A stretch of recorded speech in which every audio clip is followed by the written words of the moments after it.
दोस्तों नमस्कार, मैं संतोष कुमार अभी बात करने वाला हूं कि बिहार भारत का पहला ऐसा राज्य बनने वाला है जहां 2 शहर ग्रीन एनर्जी से पूरी तरीके से संचालित होंगे। जी हां, ग्रीन एनर्जी से संचालित 2 शहर भारत में और कहीं नहीं होगा। अभी हाल फिलहाल की जहां तक बात है वो बिहार में ही होगा। अभी हुआ नहीं है, लेकिन 2023 से राजगीर और बोधगया ग्रीन एनर्जी से संचालित होने वाले 2 शहर बन जाएंगे। ग्रीन एनर्जी होता क्या है, ग्रीन सिटी क्या होता है, बिजली का पैदावार किस तरीके से होता है और अभी वर्तमान में बिहार में बिजली किस तरीके से आता है, A to Z इस वीडियो के माध्यम से हम लोग समझने वाले हैं। तो चलिए भाई वीडियो की शुरुआत करते हैं। सबसे पहले दोस्तों हम ये समझते हैं ग्रीन सिटी। आपने कहीं कहीं नाम सुना होगा ग्रीन सिटी। बहुत सारे इलाकों में बिल्डर्स जहां नया नया घर बना रहे हैं तो वहां आप लोग देखते होंगे फलाना ग्रीन सिटी, ये ग्रीन सिटी। या अगर आप गूगल भी करते हैं तो आपको गूगल में दिखता है बिहार का पहला ग्रीन सिटी कौन है, तो बिहार का पहला ग्रीन सिटी कैमूर है। और इसी वजह से कैमूर में ज़्यादातर जो घर है उनको हरा हरा रंग से पेंट भी कर दिया गया था। तो आखिर एक्चुअली में ग्रीन सिटी क्या है? क्या अगर किसी शहर में ढेर सारे पेड़ पौधे लगा दिया जाए तो वो ग्रीन सिटी हो जाएगा? क्या किसी शहर की सारे बिल्डिंग्स को हरे रंग से पेंट कर दिया जाए तो वो ग्रीन सिटी हो जाएगा? देखिए ऐसा कुछ नहीं है। तो ग्रीन सिटी है क्या, सबसे पहले इसको हम लोग देखते हैं।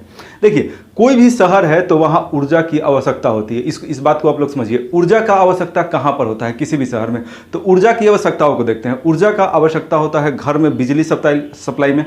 आपके घर में, सबके घर में भाई बिजली आता है, ठीक? तो नंबर 1। इसके अलावा जो व्हीकल्स चलते हैं, जो गाड़ी चलती हैं, ट्रेन चलती हैं, गाड़ी, बस, जो भी है, बाइक, वहाँ पर ऊर्जा चाहिए। इसके अलावा किचन में जो खाना बनता है वहाँ पर ऊर्जा चाहिए। तो तीनों को ज़रा समझते हैं और फिर आगे हम लोग और चीज़ों को अच्छा से समझ पाएंगे।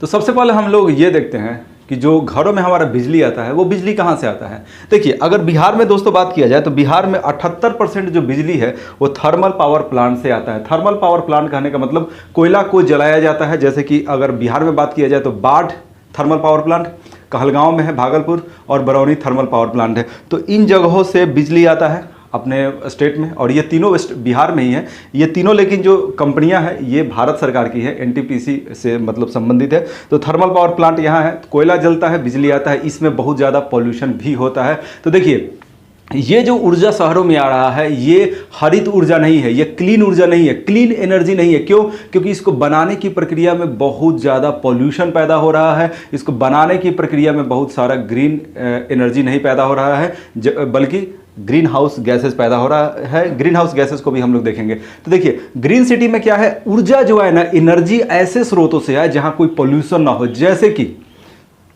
जैसे कि सोलर ऊर्जा। सोलर ऊर्जा में कोई पोल्यूशन नहीं होता है। सोलर ऊर्जा के निर्माण में किसी तरीके का पोल्यूशन नहीं होता है। तो राजगीर और बोधगया में जो बिजली आएगा वो कहाँ से आएगा, तो सोलर ऊर्जा प्लांट से आएगा। बताएंगे सोलर ऊर्जा प्लांट कहाँ लगने वाला है, ये आंध्र प्रदेश में, ठीक है? तो उस पर भी बात करेंगे। तो देखिए नवीकरणीय ऊर्जा स्रोत में जो बिजली आएगा वो मुख्यतः हाइडल पावर जो प्रोजेक्ट होता है, यानी कि जल विद्युत ऊर्जा स्रोत। जैसे कि अगर आप हिमाचल प्रदेश में बात करें, उत्तराखंड में बात किया जाए, और इवन बिहार में भूटान वगैरह से आता है, यानी कि पानी से बिजली का निर्माण होना, जिसको जल विद्युत कहते हैं, तो उससे आता है। तो देखिए जल विद्युत से बिजली आना या सोलर से बिजली आना, इसको हम लोग बोलेंगे नवीकरणीय ऊर्जा स्रोत। इसके अलावा जहां हवाएं बहुत तेज चलती है वहां विंड के माध्यम से भी एनर्जी को पैदा किया जाता है। तो देखिए नवीकरणीय ऊर्जा स्रोत कहने का मतलब हुआ नवीकरणीय, यानी ऊर्जा का वैसा स्रोत जो कभी खत्म ना हो। कोयला, पेट्रोलियम वगैरह खत्म हो जाएगा और ऊपर से पॉल्यूशन भी पैदा करता है, धरती को गर्म कर रहा है, जिस वजह से जलवायु परिवर्तन वगैरह भी हो रहा है। तो चलिए हम लोग ग्रीन सिटी को देख रहे हैं। तो ग्रीन सिटी में ऊर्जा का जो स्रोत कैसा हो, नवीकरणीय ऊर्जा स्रोत हो, यानी क्लीन एनर्जी। ऐसा एनर्जी जिसको ग्रीन एनर्जी भी बोलते हैं, क्लीन पावर, जिसके पैदावार में, जिसके प्रोडक्शन में पोल्यूशन ना हो। जैसे कि आपको एक और एग्जांपल से समझिए। पटना में एक गाड़ी चल रहा है, इलेक्ट्रिक बस। अगर इलेक्ट्रिक बस को देखा जाए तो वहाँ पोल्यूशन नहीं हो रहा है। अगर कोई गाड़ी पेट्रोलियम से चल रहा है, डीजल से, पेट्रोल से, वहाँ पोल्यूशन हो रहा है। तो क्लीन एनर्जी का प्रयोग कहाँ हो रहा है, बस में। इसको आप लोग समझिएगा। राजगीर जाते हैं, घोड़ा कटोरा घूमने जाते हैं, तो वहाँ बैटरी से संचालित वो चलता है गाड़ी। तो वो क्या है, वो क्लीन एनर्जी है, क्योंकि वहाँ पोल्यूशन पैदा नहीं हो रहा है। चलिए समझ रहे हैं आप लोग। तो ग्रीन सिटी को हम लोग देख रहे थे। ग्रीन सिटी में एक तो नवीकरणीय ऊर्जा स्रोत होगा, कचरा प्रबंधन होगा, यानी ऐसा शहर। देखिए ग्रीन सिटी एक्चुअली आपके सपनों का शहर होगा। आप अगर कल्पना कर सकते हैं किसी शहर का तो वो उसको ग्रीन सिटी कह सकते हैं। कचरा नहीं होगा, कचरा का अच्छा से मैनेजमेंट होगा, ठीक है? गाड़ी वाला आया, कचरा उठाओ, तो कचरा अच्छे से प्रबंधित किया जाएगा। शहरों में अच्छा खासा पेड़ होगा, हवा काफ़ी स्वच्छ होगा, और जो भूमिगत जल है वो एकदम शुद्ध होगा। अब देखिए बिहार के अधिकांश शहरों का जो भूमिगत जल है, जैसे पटना शहर को लीजिए, भागलपुर को लीजिए, ये काफ़ी हद तक पॉल्यूटेड हो चुका है। शुद्ध जल जो हम लोग बोरिंग पंपिंग सेट लगाकर ज़मीन से पानी निकालते हैं। तो और एक चीज़ और, पब्लिक ट्रांसपोर्ट होगा ऐसे शहरों में। पब्लिक ट्रांसपोर्ट कहने का मतलब है कि अपना गाड़ी कम चलेगा, क्योंकि जितना गाड़ी आप अपना चलाइएगा ज़्यादा पोल्यूशन होगा। और एक चीज़ और, अब आपके मन में सवाल होगा कि सर आपने अभी कहा कि जो गाड़ी चलेगा वो मतलब पेट्रोलियम से नहीं चलेगा, वो किसी अन्य ऊर्जा स्रोत से चलेगा, या तो वो बैटरी से चलेगा या इलेक्ट्रिक व्हीकल होगा। तो देखिए पूरी तरीके से 100% ये पॉसिबल नहीं है, लेकिन ज़्यादा से ज़्यादा करना है। तो इसी वजह से पब्लिक ट्रांसपोर्ट का जो भूमिका को बढ़ाया जाएगा। चलिए, उम्मीद है कि दोस्तों यहाँ तक आप लोग समझ ही गए होंगे।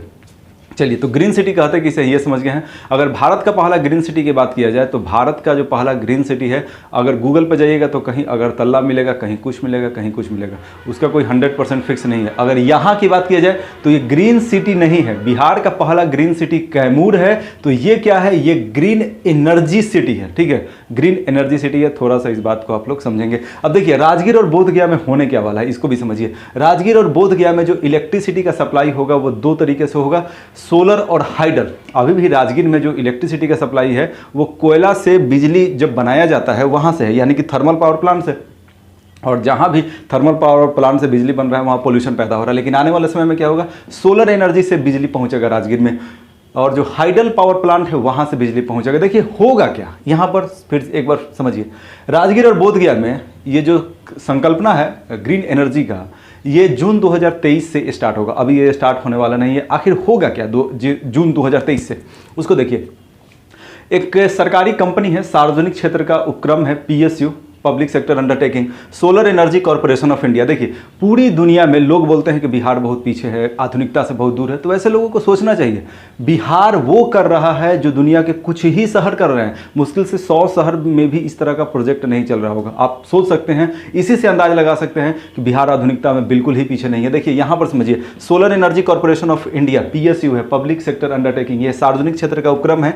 आंध्र प्रदेश में ये एक अच्छा खासा बड़े स्तर का ब्रांच लगा रहा है, जहां सोलर एनर्जी का, जैसे यहाँ आप तस्वीर देखिए, सोलर एनर्जी से बिजली का प्रोडक्शन होगा और वो पावर ग्रिड के माध्यम से बिहार में आएगा। हालांकि पूरा का जो पूरा प्रोसेस होता है सोलर ग्रिड से बिजली पैदा करना, सोलर जो प्लांट से बिजली पैदा करना और उसको ग्रिड के माध्यम से एक जगह से दूसरी जगह पहुंचाना उतना आसान होता नहीं है। तो इस वजह से लखीसराय और भागलपुर में भी कुछ इंस्टॉलेशन होगा, वहाँ भी कुछ निर्माण कार्य इससे संबंधित किया जाएगा। और ये बिजली पहुँचेगा कहाँ, राजगीर और बोधगया। देखिए जो बिजली पहुँचेगा 2023 से पहुँचेगा, अभी नहीं। अभी ये जो बिजली पहुँच रहा है राजगीर में और बोधगया में, वो थर्मल पावर प्लांट से बिजली पहुँच रहा है, जो क्लीन एनर्जी नहीं है, क्योंकि इसके प्रोडक्शन में बहुत सारा पोल्यूशन वगैरह निकलता है। चलिए, और वो जो बिजली 2023 से आएगा वो सिर्फ लखीसराय और भागलपुर में उसका एक इंस्टॉलेशन होगा, वो पहुंचेगा 2 शहरों में। इसके अलावा पटना में भी आएगा वही बिजली,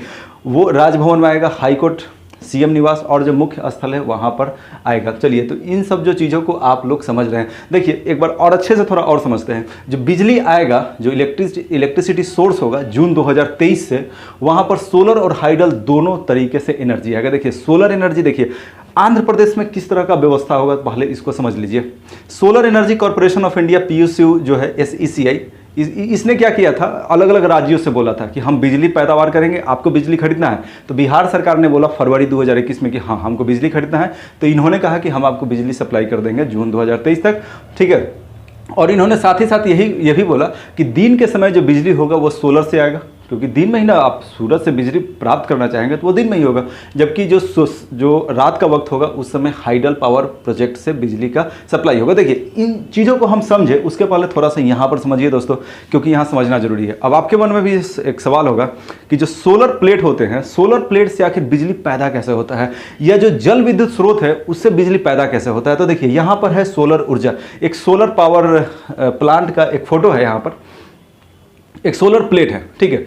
सोलर प्लेट में सूरज का रोशनी गिर रहा है। तो देखिए होता क्या है कि जैसे एक फोटो इलेक्ट्रिक इफेक्ट होता है, आइंस्टीन ने इसका इजाद किया था। तो जैसे ही वहाँ पर सूरज का एनर्जी गिरता है, वहाँ पर होता क्या है इलेक्ट्रॉन निकलता है। यहाँ पर देखिए इलेक्ट्रॉन निकल रहा है, और इलेक्ट्रॉन के मूवमेंट को ही कंबाइंड रूप से अगर इलेक्ट्रोमैग्नेटिक जो रेडिएशन के साथ जोड़कर उसको बिजली कहते हैं, विद्युत कहते हैं। तो इस तरीके से विद्युत का यहाँ पर उत्पादन होता है। यहाँ पर समझिए जल विद्युत, जल विद्युत, देखिए बिहार में भूटान से भी ऊर्जा आता है कुछ हद तक, हालांकि 78% थर्मल पावर प्लांट है और लगभग 20% के आसपास जल विद्युत है। भूटान से बिहार में बिजली खरीद कर आता है, तो जल विद्युत से ऊर्जा उत्पन्न होता है। जल विद्युत होता क्या है, बहुत ऊंचाई पर डैम बनाया जाता है जहां रिजर्वायर होता है, पानी स्टोरेज होता है और उस पानी को नीचे की ओर गिराया जाता है एक टरबाइन पर, और टरबाइन घूमता है और बिजली का पैदावार होता है।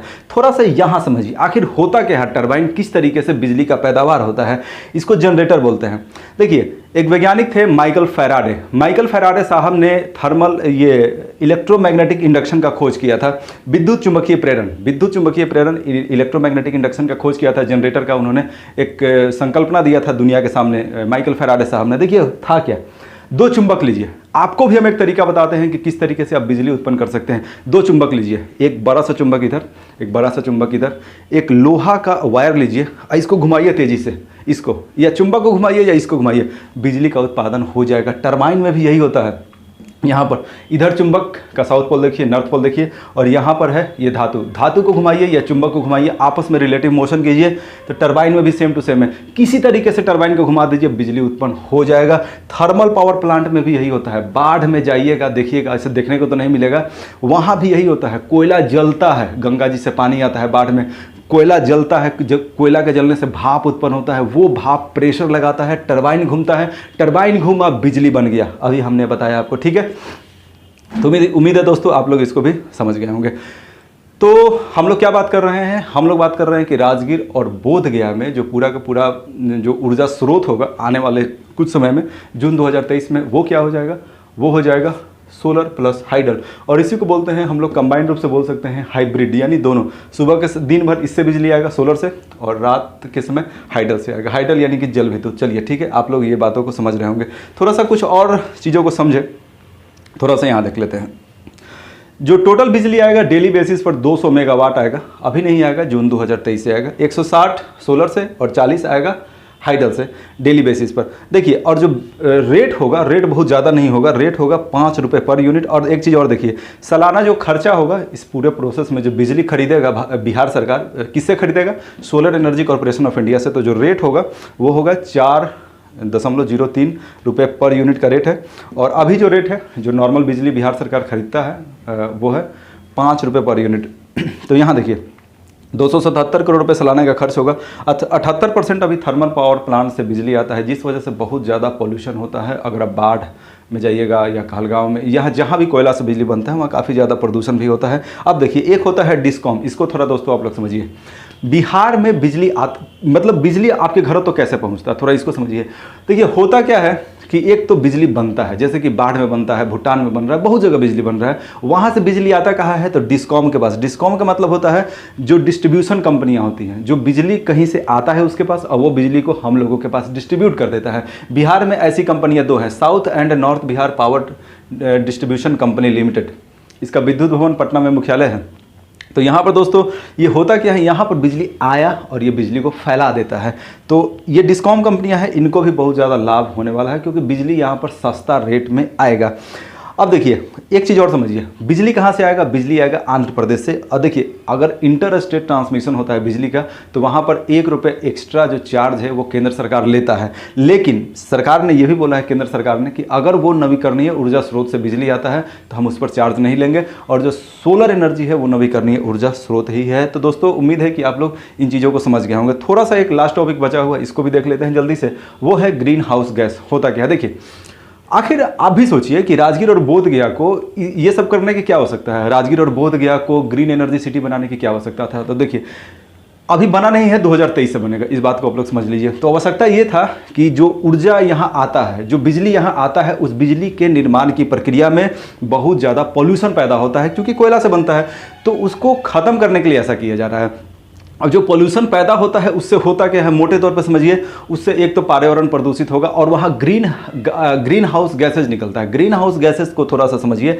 आप लोग कुछ कहीं कहीं देखते होंगे कि जहाँ खेती बाड़ी होता है, ठंडा जहाँ बहुत ज़्यादा पड़ता है, तो चमकी से इस तरीके से प्लास्टिक से कवर कर दिया जाता है, और वहाँ पर बहुत सारा खेती बाड़ी होता है, यानी कि अंदर में गर्मी रहता है। ठीक है, धरती भी कुछ ऐसा ही है। धरती के चारों तरफ जो ग्रीन हाउस गैसेज है वो जस्ट लाइक प्लास्टिक है, उसी की तरह, और उस वजह से धरती काफ़ी गर्म हो रहा है। तो जितना ज़्यादा ग्रीन हाउस गैस पैदा हो रहा है धरती के चारों तरफ, हो क्या रहा है कि जो सूरज से आने वाला एनर्जी जो है वो ट्रैप हो जा रहा है, मतलब आ तो रहा है, उतना ज़्यादा निकल नहीं रहा है। जो आप चमकी देखते होंगे इस तरीके का, बहुत ज़्यादा जहाँ खेती बाड़ी होता है, तो वहाँ होता क्या है कि सूरज का एनर्जी जितना आता है उतना निकल नहीं पाता, इसलिए अंदर में टेम्परेचर हाई होता है। तो सेम टू सेम यहाँ है। तो ग्रीन हाउस गैसों का उत्सर्जन कहाँ होता है? जब बिजली का पैदावार कोयला वगैरह से होता है उस समय, और वो करता क्या है, वो धरती को गर्म कर रहा है, क्योंकि वो ग्रीन हाउस गैस है, वो धरती को कवर ज़्यादा अच्छे तरीके से कर रहा है। तो जो सूरज का एनर्जी आज जितना आ रहा है वो निकल नहीं पा रहा है, तो इसलिए धरती हो रहा है गर्म, जलवायु परिवर्तन भी हो रहा है। तो जलवायु परिवर्तन और ग्रीन हाउस गैसों का उत्सर्जन कम हो, इसलिए राजगीर और बोधगया में इस तरह का प्लानिंग किया जा रहा है, जो अभी नहीं 2023 से पूरी तरीके से एक्टिव हो जाएगा।